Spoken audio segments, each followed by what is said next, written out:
দল বাধ্য হয়ে বলেছে আপনাদের তিনজনের আগেই পদত্যাগ করতে হবে। খলিলুর রহমান সাহেব কোন রাজপথে মিছিলে ছিলেন? এই সালাম রহমত আপনারা কি দেখেছেন খলিলুর রহমানকে কোনোদিন বাংলাদেশের রাজনৈতিক অঙ্গনে গণতন্ত্রের জন্য, ভোটাধিকারের জন্য, মানুষের সেবার জন্য এগিয়ে এসেছেন? এমন কথাটি উনি বলেন যেই কথাটি বাংলাদেশের মানুষ গ্রহণ করে না। আপনি তারেক রহমানের সাথে তুলনা করাটা, আপনি যেই কাজটি করেছেন বলেছেন অন্যায় গহিত কাজ।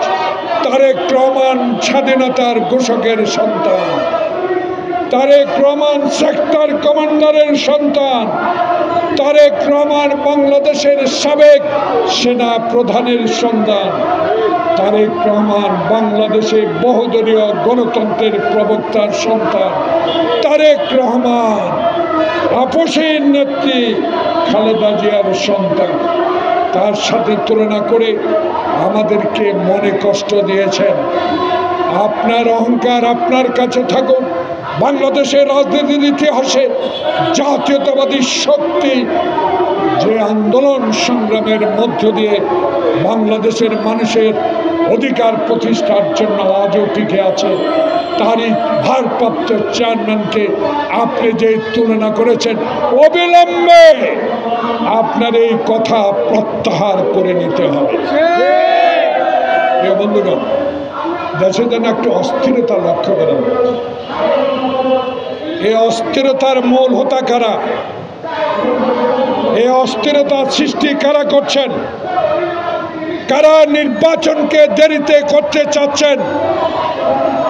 এই বিষয়গুলো তো আমরা আপনার মতো মহান ব্যক্তির কাছে জানতে চেয়েছিলাম।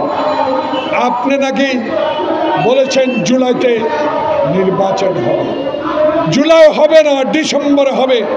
রোড ম্যাপটা দিলেই তো যারা আন্দোলনে ছিলাম, যারা হাসিনার আমলে আয়না করেছিলাম, যারা আন্দোলন করে লক্ষ লক্ষ মামলা খেয়েছেন, তারা আপনার সাথে বসতে পারত।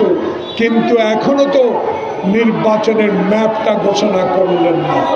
তাই আমাদের সন্দেহ, তাই আমরা মনে করি এই অস্থিরতার কারণ আপনারা যদি সৃষ্টি করে থাকেন, তাহলে অস্থিরতার জন্য বাংলাদেশ জাতীয়তাবাদী দল কোনোদিনও দাবি, কোনোদিনও গ্রহণ করবে না।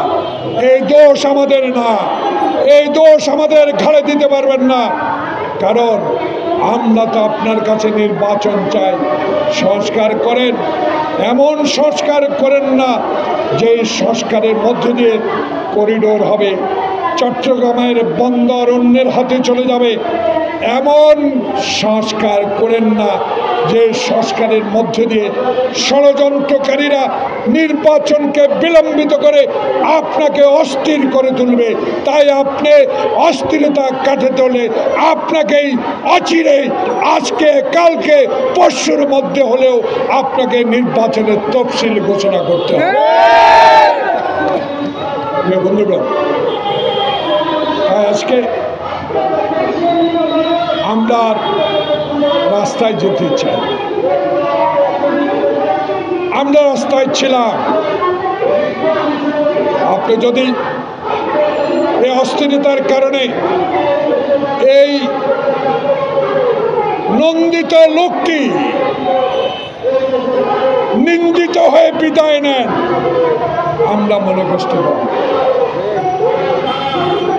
ইতিহাসে আপনার নামটি সন্ন্যাস করে লেখা থাকুক। আপনি শাহাবুদ্দিনের মতো একটি নির্বাচন দিয়েছেন, আপনি দিনের ভোট দিনে করেছেন, আমার ভোটাধিকার আপনি প্রতিষ্ঠিত করেছেন। ইতিহাস লেখা থাকবে, সেই ইতিহাসে আপনি আমাদের গ্রহণযোগ্য ব্যক্তি হিসাবে আমাদের ভবিষ্যৎ প্রজন্ম আজকে আপনাকে নিয়ে অহংকার করতে পারবে। তাই আপনার কাছে অনুরোধ, অনতিবিলম্বে এই তিনজনকে উপদেষ্টা পরিষদ থেকে আপনি চিঠি দিয়ে দেন, অনুরোধ করেন তারা যেন নিজেই পদত্যাগ করে নাহলে তিনজনকে এই উপদেষ্টা পরিষদ থেকে আপনাকে বিদায় করতে হবে। বাংলাদেশে অবিলম্বে মানুষের আশার একটি নির্বাচনের তারিখ ঘোষণা করবেন। এই বলে আজকে এখানে শেষ করছি। আল্লাহ হাফেজ।